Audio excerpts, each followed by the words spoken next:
Chanel isn't just a fashion house. It's one of the most powerful luxury empires on Earth.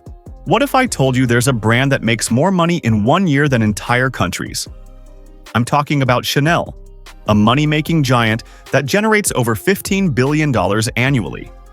Today, we're going to uncover the secret business strategies that transformed a small Parisian hat shop into one of the world's most valuable luxury empires. You'll see exactly how Chanel built its billion-dollar success. So, hit the subscribe button, ring the bell icon, and stick around, because this story will completely change how you think about luxury.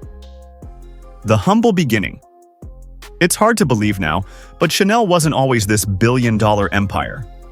Back in 1883, Gabrielle Chanel, later known as Coco, was born into a life that was anything but glamorous. Her father abandoned the family, her mother died young, and by the age of 11, she was placed in an orphanage. That could have been the end of her story. But inside those convent walls, the nuns taught Coco how to sew. At the time, it was just a survival skill. Later, it became the foundation of an empire. By 1910, with support from her lover Arthur Capel, Coco opened her very first boutique at 21 Rue Cambon in Paris. And here's the twist. It wasn't glamorous couture, it was a hat shop, just hats. But Coco wasn't the type to stop there. By 1913, she opened another boutique in Deauville, and that's where she flipped the fashion world upside down. She began using jersey, a fabric associated with men's underwear at the time, to create casual, elegant women's clothing. In an age of corsets and suffocating bodices, Coco introduced comfort, simplicity, and freedom. Women loved it. She didn't just sell clothes, she sold liberation. Her philosophy was simple yet powerful. Simplicity is the keynote of all true elegance. And that philosophy defined Chanel's DANN: timeless, wearable, and elegant. From an orphanage to reshaping women's wardrobes around the world.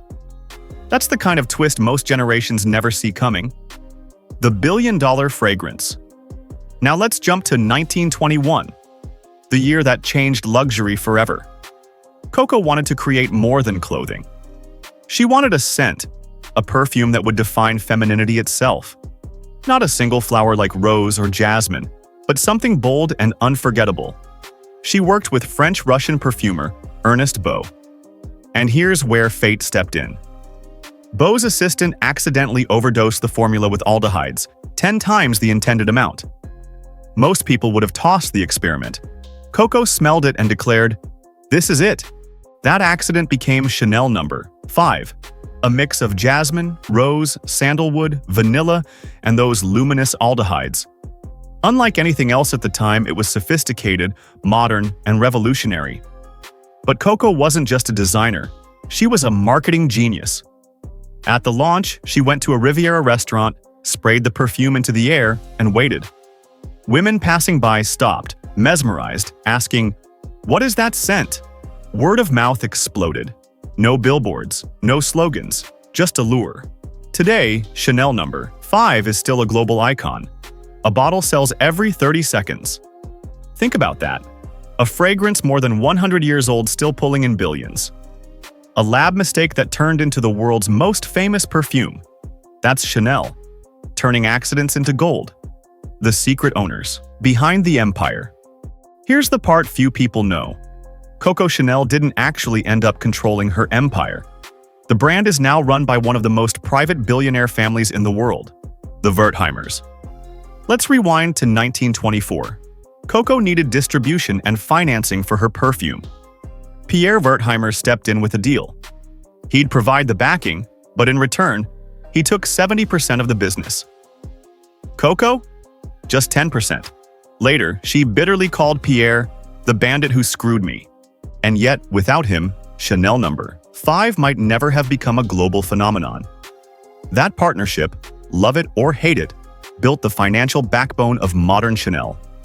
Fast forward to today, Pierre's grandsons, Alain and Gérard Wertheimer, each worth around $45 billion, quietly control the empire. They rarely appear in public, avoid interviews, and live intensely private lives. But their strategy works. Instead of chasing trends, they think in decades. They've kept Chanel exclusive while other brands dilute themselves in mass marketing. And beyond Chanel, their empire includes vineyards, thoroughbred horses, and a portfolio as private as their lives. The irony? Coco built the vision, but the Wertheimers turned it into a multi-billion-dollar empire, building a global luxury empire. By now, Chanel is much more than fashion.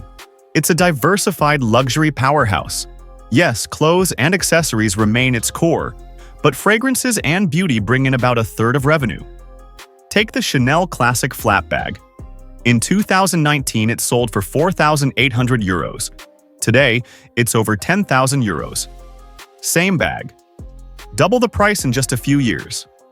And the waiting lists? Still endless. Buying Chanel isn't just shopping, it's investing.